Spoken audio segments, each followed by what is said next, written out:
২৪ ঘন্টার আলটিমেটাম শেষে Rajshahi medical college হাসপাতালের ইন্টার্ন চিকিৎসকরা কাজে ফিরেছেন। এর আগে সোমবার রাতে এক সেনা সদস্যের মায়ের মৃত্যুকে কেন্দ্র করে চিকিৎসায় অবহেলার অভিযোগ ওঠে। জানিয়ে ওই সেনা সদস্য ও ইন্টার্ন চিকিৎসকদের মধ্যে হাতাহাতির ঘটনা ঘটে।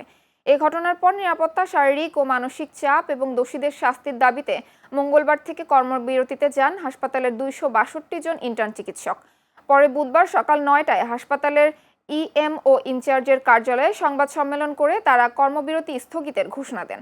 এ সময় ইএমও ইনচার্জ ডাক্তার শঙ্কর কে বিশ্বাস বলেন, ইন্টার্ন চিকিৎসকদের মানসিক ও শারীরিক সুস্থতা এবং নিরাপত্তা নিশ্চিত করা জরুরি। পাশাপাশি উস্কানিমূলক পরিস্থিতির কারণে তাদের ধৈর্য ধরে রাখা কঠিন হয়ে পড়ে। যখন একটি অ্যাডমিশন ওয়ার্ডে ৪০ শয্যার বিপরীতে আমরা ১৫০ থেকে ২০০ জন রোগীর সেবা দিচ্ছি এবং সেখানে ইন্টার্ন চিকিৎসক মাত্র ২ জন, তাকে পাগলের মতো একটি ওয়ার্ড থেকে আরেকটি ওয়ার্ডে দৌড়াতে হচ্ছে।